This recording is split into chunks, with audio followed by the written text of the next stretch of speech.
Thanks for the introduction.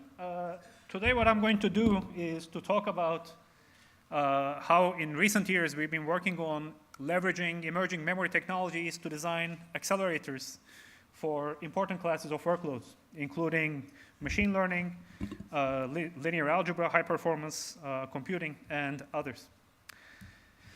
So with the emergence of novel resistive memory technologies such as STT MRAM, phase change memory, and RRAM, the spectrum of devices that are available to a computer architect to do system-level design has dramatically increased in recent years.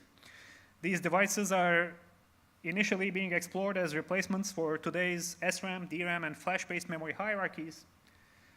Before they can entirely replace such charge-based technologies, there are certain problems that have to be addressed, but at the same time, there are quite a few new opportunities that these technologies bring to mind. And basically, these opportunities, you can categorize them into two different kinds of classes or subcomponents. One of the things you can do is you can start with today's existing memory hierarchy, and you can ask yourself how you can replace SRAM and DRAM and flash with these new technologies to gain the benefits of persistence and density that these technologies give you. A second kind of thing that you can do is to ask yourself how you can design novel computational paradigms by doing computation in situ within the memory itself, using the electrical properties of these devices. And we've done work in both of these areas. I'll just go over a few of them.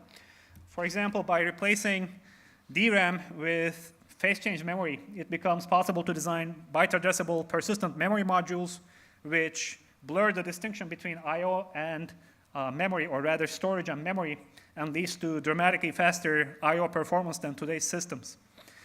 You can go further higher up in the memory hierarchy and try to replace SRAM, which is the dominant technology for caches today, with STT MRAM. And the minute you do that, two good things happen. One is that because of the density advantages, the footprint of your cache shrinks. As a result, the wires are shorter, data movement energy is lower, and also you reap the benefits of much lower leakage because the technology holds state without leakage, without substantial leakage.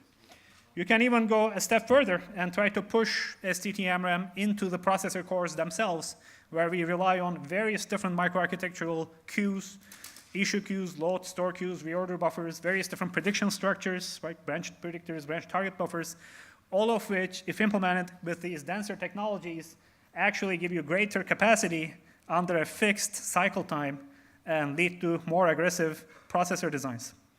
So these basically all fall under the category of, well, how do I take advantage of these technologies within the precedent of today's designs? How do I integrate these technologies into today's paradigm?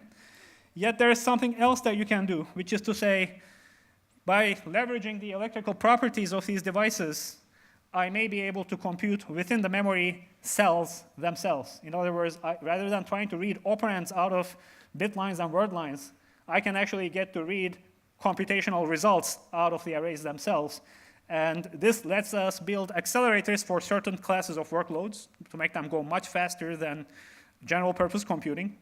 It doesn't work with every possible workload, and therefore it's important to hide these accelerators behind well-defined interfaces such that they can be selectively included in systems where they matter most. And in this case, we're looking at the possibility of integrating them on the memory bus, on a DDRX bus, as a memory-based accelerator.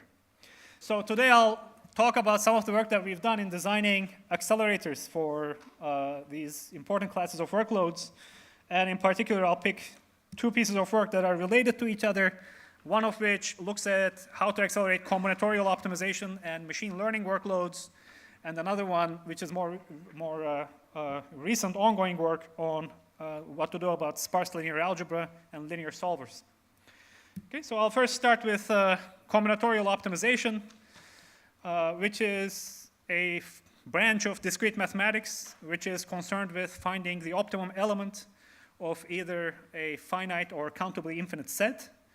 Why is this something that's relevant and important? Because there is an enormous number of applications in science and engineering that can be cast within the combinatorial optimization framework. So in addition to traditional problems like traveling salesman and knapsack, today, even in machine learning, we routinely do optimization within a class of models to find the optimum set of parameters that optimize our training performance. The thing about these problems, though, is that they are intractable in the general case in most of the instances. So what we end up doing is we rely on heuristic approximation algorithms to find good quality solutions. And one of the most successful and commonly used algorithms for this purpose is simulated annealing. It's an old and still heavily used algorithm. But one of the problems, at least in its original formulation of simulated annealing, is that it offers limited parallelism.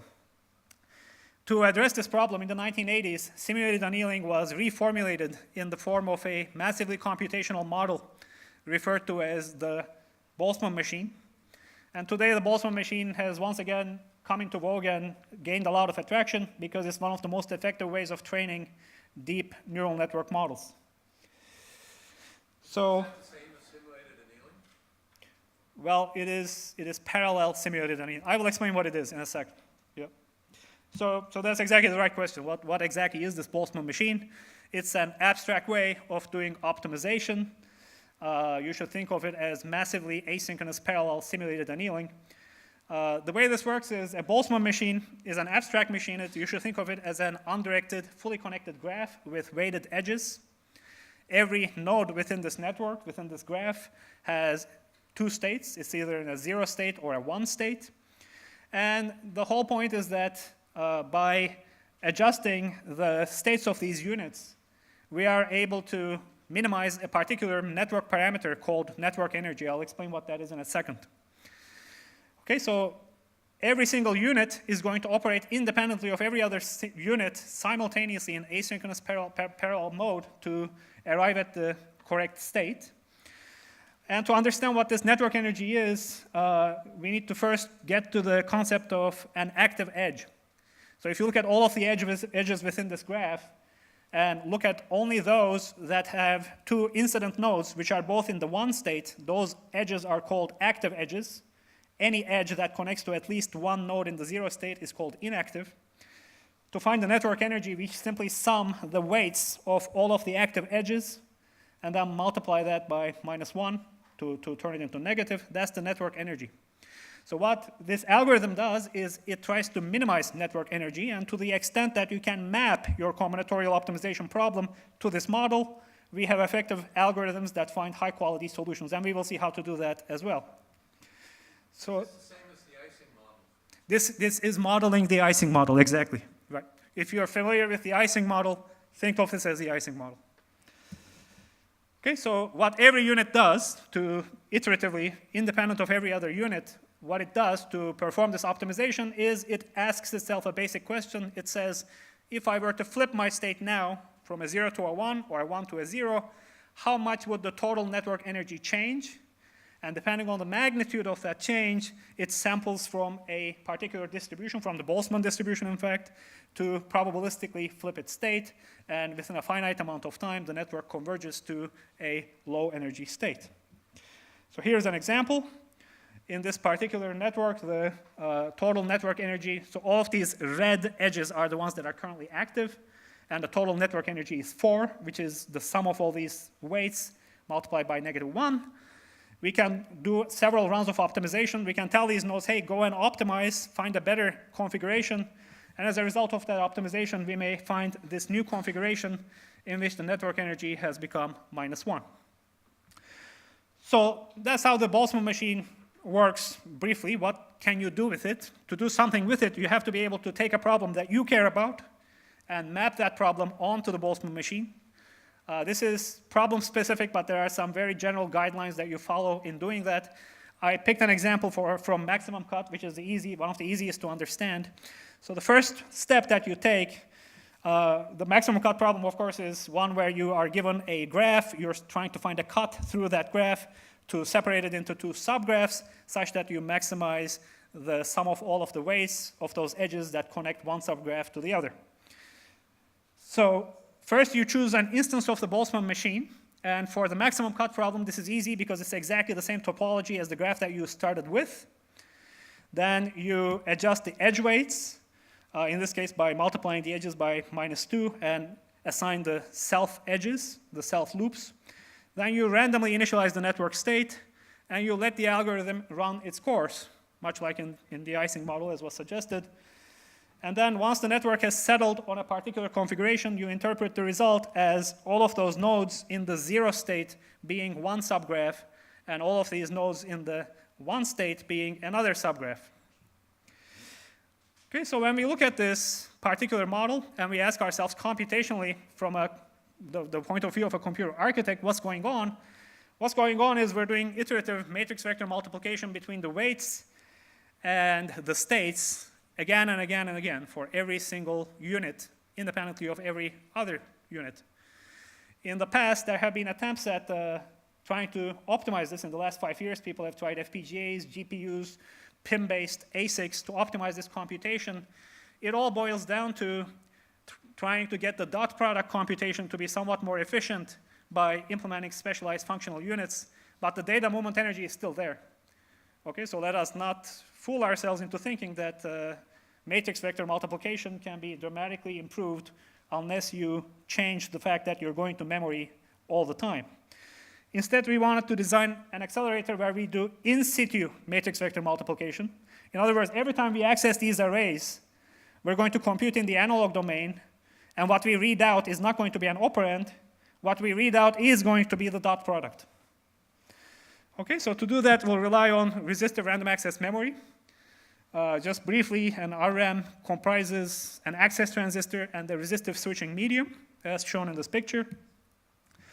If we apply a bias voltage to this bit line, what happens is we pull a certain amount of current, which is proportional to the conductance of the cell, inversely proportional to the resistance. And if we were to turn on multiple word lines at the same time, then the total amount of current that we are pulling would be proportional to the sum of the conductances, as one would expect from simple linear circuit theory. The way we're going to map the Boltzmann machine into this computation is we're going to program these resistors in inverse proportion to the weights of the model, and then we're going to use the states to appropriately set the word line and bit line bias voltages so that the dot product is read in the analog domain out of the network. Okay. This is an analog computing mechanism, yes. Okay, so then one thing that one thing that looks simple here in this picture, but is not that simple in reality, is that these weights cannot be programmed to arbitrary precision. And in working with real algorithms, we actually found that even 32 versus 16-bit precision sometimes makes a difference. This is single-bit precision. So we don't think that memristive devices will ever, in the near future, be capable of holding 32 bits of information. Instead, what we are doing is we're saying, let's take a single 32-bit weight and spread that weight across multiple different bit planes or multiple different bit lines within the same word line. Okay?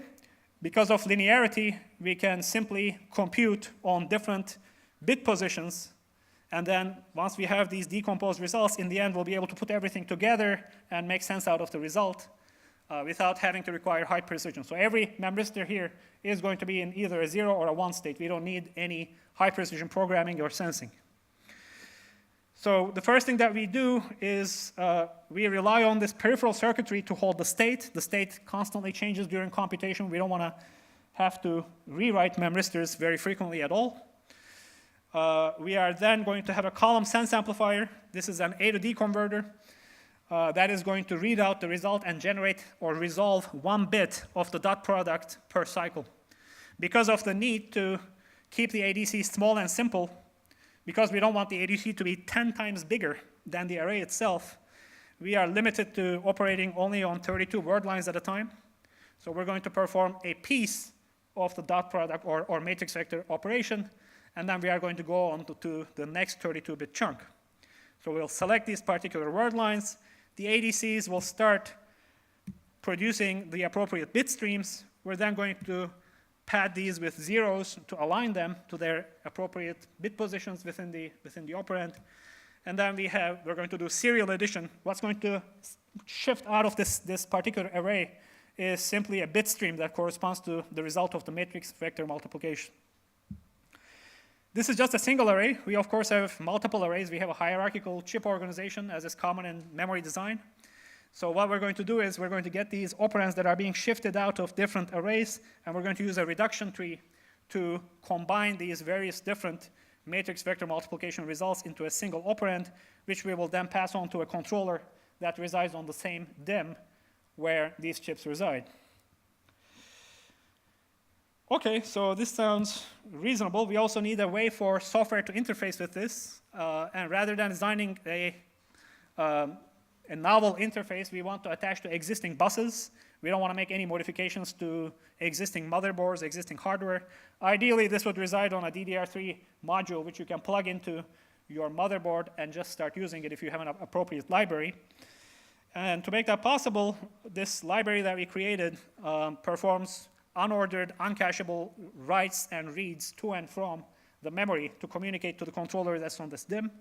We first configure the DIMM, writing the weights and the states. We then initiate the computation, and when the results are ready, we poll and figure out when to read the outcome. Okay, so how much benefit can we get from this, and what is an appropriate baseline to compare against? So what we did is we looked at 3 different problem domains. We looked at maximum cut, maximum satisfiability, and also a deep leaf network application. And for each of those, we took what is believed to be in the corresponding professional communities the state of the art in terms of performance. So we took a semi-definite programming application as a max cut baseline and a program called maxwalksat for max sat. We compared against them. We also took the Boltzmann machine, the software instantiation of the Boltzmann machine. We created both parallel and serial versions of those, running them on a multi-core CPU. And then we made a comparison against a PIM-based hardware accelerator, which is the true baseline here. Whenever you do stuff that goes into the analog domain and tries to get operands out from the analog domain from within the arrays into the digital world, this is a very reasonable baseline to look at. So what this does is it says that PIM, processing in memory, is not new. It is decades old. We know how to put little ALUs right next to little memory arrays to minimize data movement. And we also have RRAM, which is very dense, which is great.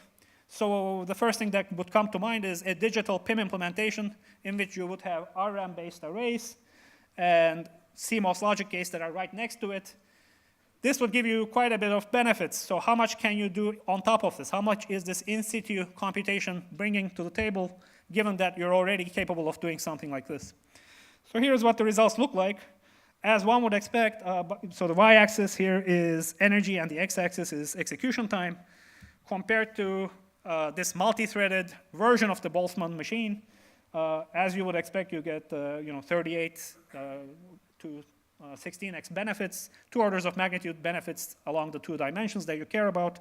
And compared to this PIM accelerator, which is basically saying let's do digital computation right next to the memory arrays, you still get 4x improvement in energy and maybe 4.7x in terms of execution time. We see similar results in the other applications. Maximum sat, pretty similar, about an order of magnitude for the PIM, 2 orders of magnitude over software. Deep learning, again, similar results. Okay, so this is one kind of acceleration that we can do. And then we can sort of stop here and we can ask ourselves, what did we really do? What we really did is we found that there was combinatorial optimization was an important problem. There is this interesting model that solves it. The basic kernel within it turned out to be matrix vector multiplication. Let's focus on matrix vector multiplication, cater to this particular application. That's what we did. You can take a step back and we can say, hey, actually, this notion that we were able to accelerate matrix vector multiplication, we can sort of further follow through that path because linear algebra is everywhere. Okay, linear algebra is not something that just works for machine learning. It is the language of science, right? And the reason it is the language of science is because scientists model the physical world using partial differential equations, but the computer doesn't understand partial differential equations, so we discretize these differential equations to end up with difference equations. And then once we have these massive 20 million by 20 million systems of equations, we solve them on supercomputers. Right?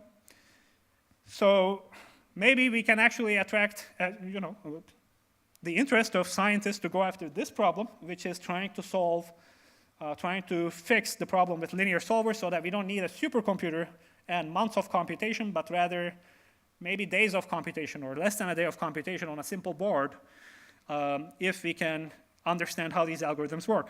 So we work with Sandia National Labs and also with our colleague Jack Dongara at the University of Tennessee to look at iterative linear solvers and how these can be improved.